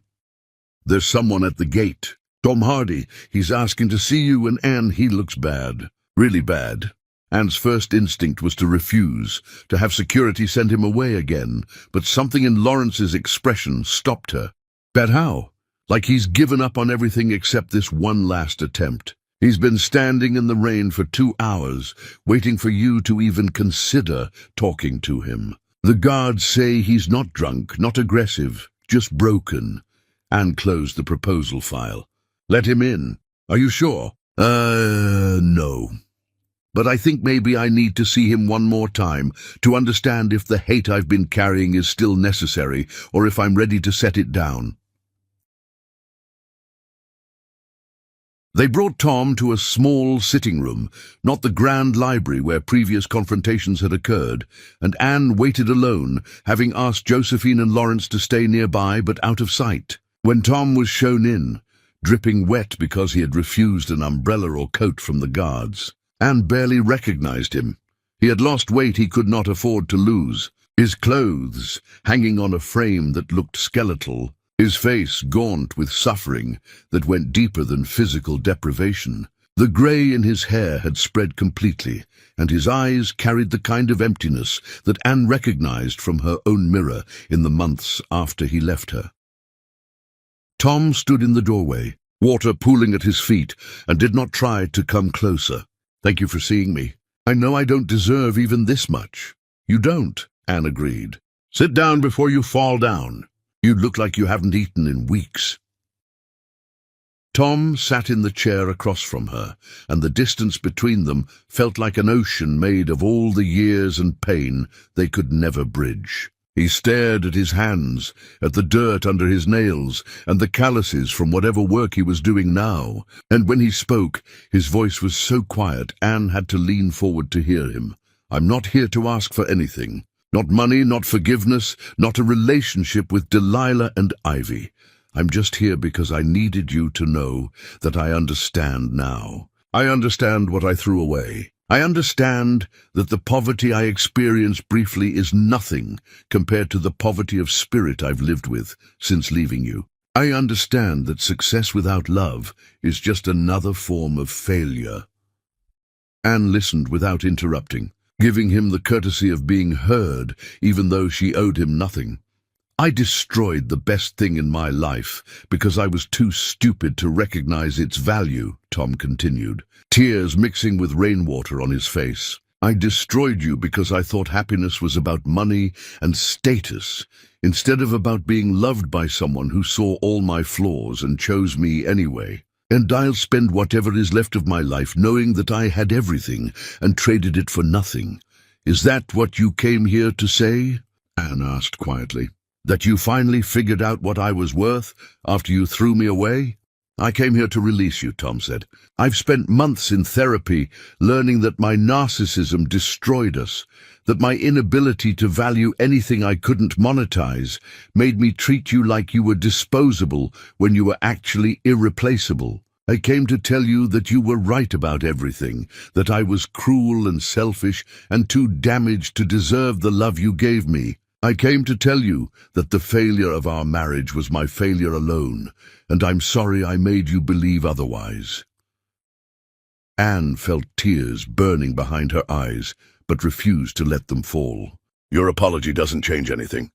It doesn't give me back the years I spent believing I was worthless. It doesn't erase Delilah and Ivy's childhood poverty. It doesn't undo the damage you did." "I know," Tom said. "I'm not apologizing to be forgiven. I'm apologizing because you deserve to hear that none of it was your fault, that you were always enough, that my leaving had everything to do with my brokenness and nothing to do with your value." They sat in silence, two people who had once promised forever now, strangers connected only by shared history and shared damage, and looked at this man who had nearly destroyed her and felt the hate she'd been carrying start to loosen its grip. Not because he earned forgiveness, but because carrying hate was exhausting, and she was tired of letting him take up space in her emotional life. "I don't forgive you," Anne said carefully. "Forgiveness would require caring enough about your suffering to want to relieve it, and I don't care anymore. Tom, you're just a man I used to know. a man who hurt me badly, and I'm done letting that hurt define me. That's fair, Tom said quietly. More than fair. Can I ask about them? About our daughters? They're not our daughters. They're my daughters, and they're doing brilliantly without you, which is exactly what you deserve to live with knowing. Tom nodded, accepting the boundary. I won't try to contact them again. I won't try to contact you again after today. I just needed you to know that I see clearly now, even though the clarity came too late to matter. He stood to leave, and Anne found herself speaking again. Tom, do you remember what you said to me in the courthouse parking lot? That you'd die alone and broke, Tom said, his voice thick with shame. The cruelest thing I've ever said to anyone. I've thought about those words every single day since you spoke them. They lived in my head like a curse, like a prophecy I was powerless to escape. But you were wrong. I'm not alone. I have daughters who love me, a mother who searched for me for 32 years, a brother who became protective, a family who chose me. And I'm not broke. I'm wealthier than you ever dreamed of being. So your curse failed, Tom. You predicted my destruction, and instead I found salvation. I'm glad, Tom said, and surprisingly, he sounded like he meant it. I'm glad you survived me. I'm glad you found family. I'm glad my worst wish for you didn't come true. Anne walked him to the door, and as he stepped back into the rain, she called after him one last time. Tom, get help, real help. Not just for the girls you'll never know, but for yourself, because living with that much regret will eat you alive if you let it. He turned back, rain streaming down his face. Goodbye, Anne. Thank you for being the kind of person who still has compassion for someone who showed you none. Anne watched him walk away, watched security escort him back to the gates, and when he disappeared from view, she closed the door and leaned against it, feeling lighter than she had in months, despite the heavy conversation. Josephine appeared from the library, having heard everything, and pulled Anne into a hug. I'm proud of you, Josephine said. That took strength. It took letting go, Anne corrected. I've been holding on to anger because it felt like the only power I had over him. But watching him broken like that, I realized the anger was just hurting me. He's already destroyed. I don't need to keep destroying him. Lawrence appeared with Delilah and Ivy, both of whom had been listening from the next room, ready to intervene if Tom became aggressive. Delilah looked at her mother with newfound respect. You gave him more grace than he deserved. I gave him closure so I could have closure, Anne said. His suffering doesn't make me happy. It just makes me sad for who we both could have been if he'd been brave enough to choose love over ambition. But that's his loss to carry, not mine. That night Anne slept better than she had in years, and when she woke the next morning, she understood that healing was not about forgetting or forgiving. It was about integration and release, about taking the broken pieces of your past and deciding they no longer got to control your future. Chapter 10. The Freedom in Letting Go. Anne's birthday arrived on a morning painted gold with autumn light, and she woke in the mansion bedroom that finally felt like hers, instead of borrowed space, surrounded by family who had gathered to celebrate not just her birth, but her survival, her strength, her journey from discarded foster child to found daughter to woman who rebuilt herself from ashes. Tom Hardy thought he had scattered beyond recovery. Josephine had planned an intimate celebration. Just family, no cameras or media attention, just the people who mattered most, sitting together in gratitude for the miracle that brought Anne home after 3 decades lost. Breakfast was served in the conservatory, sunlight streaming through glass walls while they ate and laughed and told stories about the year that had passed since Anne's discovery. After the meal, Delilah and Ivy exchanged meaningful glances and pulled out a wrapped package they presented to their mother with ceremony that suggested its contents mattered beyond typical birthday gifts. Anne unwrapped it carefully, her hands trembling slightly, and inside found a bound book with a cover illustration so beautiful it made her breath catch. The title, written in Ivy's elegant script, read, "The Woman Who Survived Everything." Below it, A painting showed a woman standing at the edge of dawn, her back to darkness, her face turned toward light. And while the woman's features were deliberately indistinct, Anne recognized herself in the figure's posture, in the determination radiating from the painted form. "We wrote it together," Delilah explained as Anne opened the book with shaking hands. "I did the words. Ivy did the illustrations. It's your story, Mom. Our story. The truth about what you survived and what you built from nothing." Anne began reading, tears streaming down her face as she encountered her own life transformed into narrative. Delilah had written with brutal honesty about the poverty they survived, about watching their mother work herself to exhaustion, about the love that sustained them through circumstances that should have broken them. But she had also written about triumph, about resilience, about the way Anne's refusal to give up had shaped her daughters into women who knew their worth regardless of circumstances. Ivy's illustrations brought the story to life, paintings of tiny apartments and enormous love, of a mother's hands worn from work but gentle in comfort, of two little girls who never understood how close to the edge they lived, because their mother's strength made poverty feel like adventure instead of tragedy.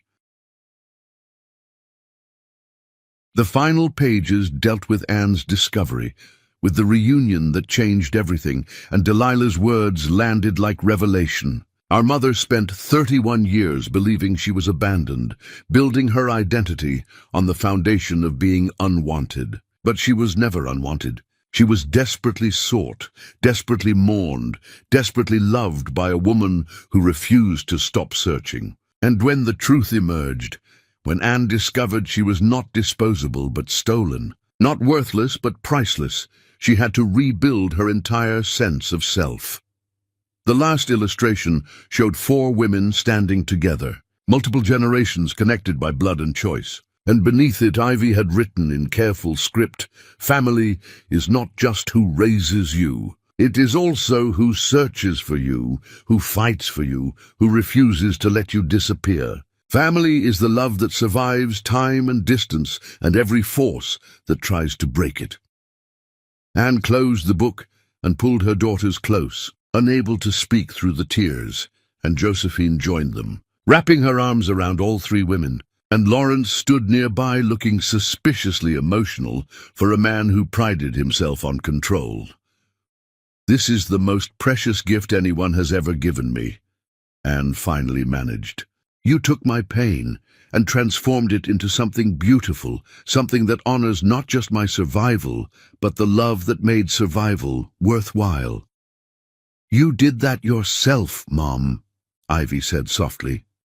"We just recorded the truth."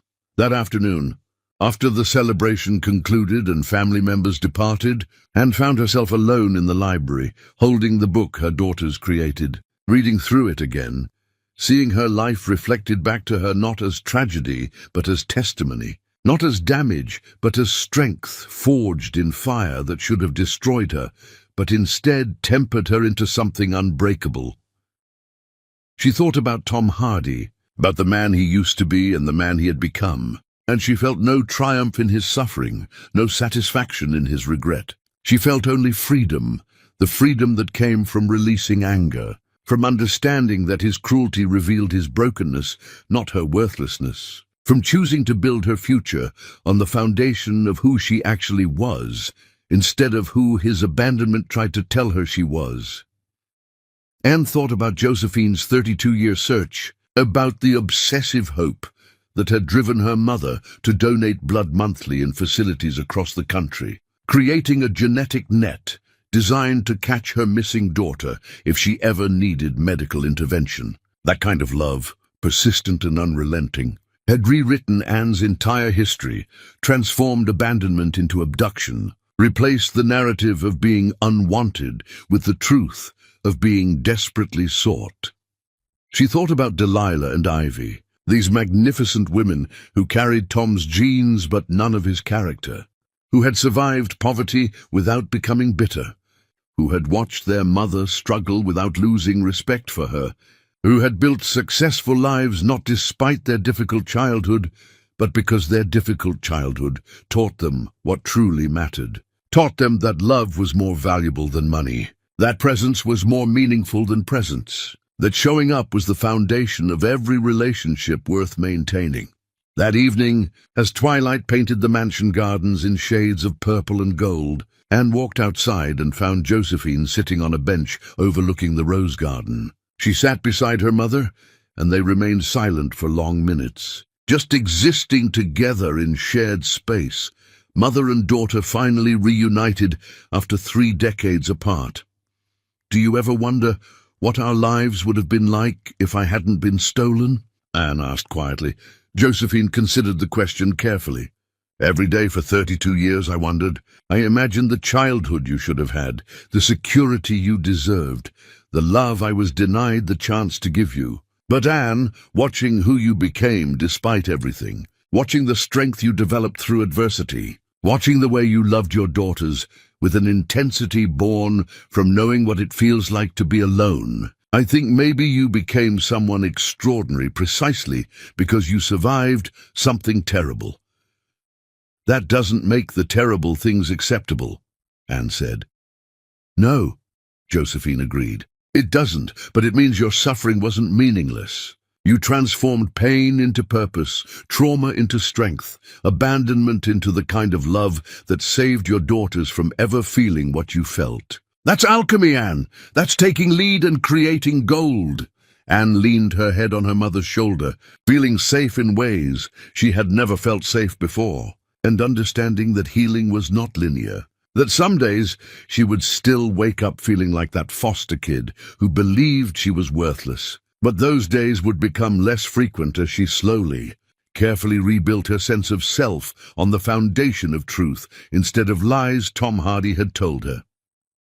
Delilah and Ivy found them in the garden as darkness fell, and the 4 women sat together, watching stars emerge one by one. Each point of light a reminder that even in darkness, beauty persisted, hope survived, love endured.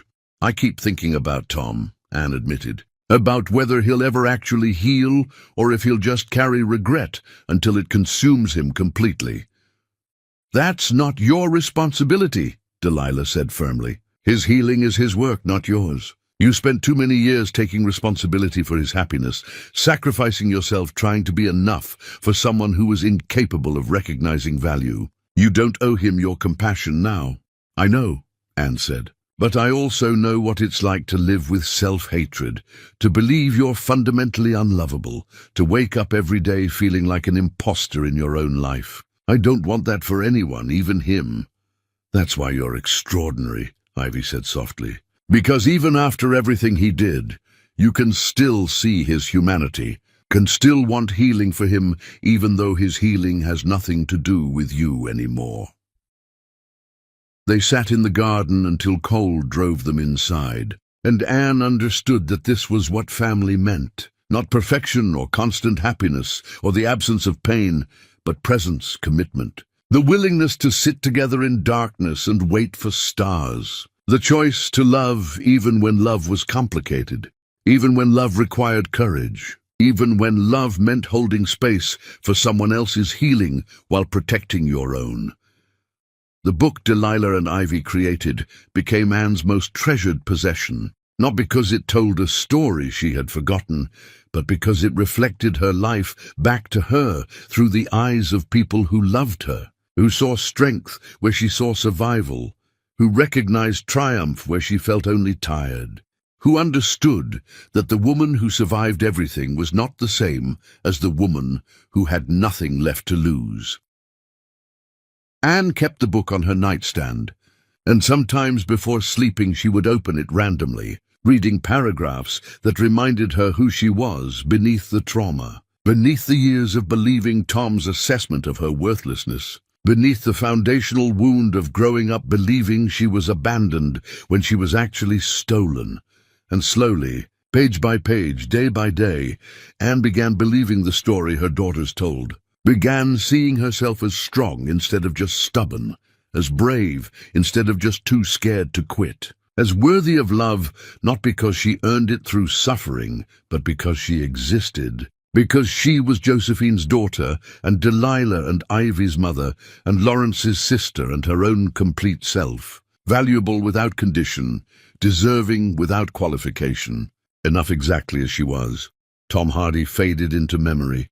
His ghost finally released from the haunted spaces of Anne's heart. And while she did not forgive him, she also stopped allowing him to define her. His cruelty had tried to destroy her, but instead it had forced her to discover strength she never knew she possessed, to develop resilience that carried her through decades of struggle, to love her daughters with an intensity that ensured they never felt the abandonment she had felt.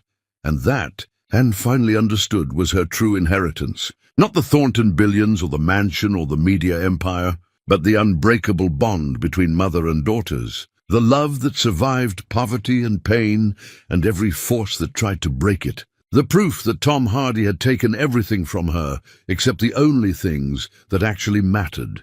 Her capacity to love, her determination to survive, and her unwavering belief that tomorrow could be better than today if she was willing to fight for it. And story did not end with forgiveness or reconciliation, or any neat resolution that tied trauma into tidy packages. It ended with acceptance, with integration, with the understanding that she was both the woman who survived terrible things and the woman who built beautiful things from the wreckage. That her past was part of her but did not define her. That Tom Hardy's assessment of her worth had been wrong from the beginning and remained wrong at the end.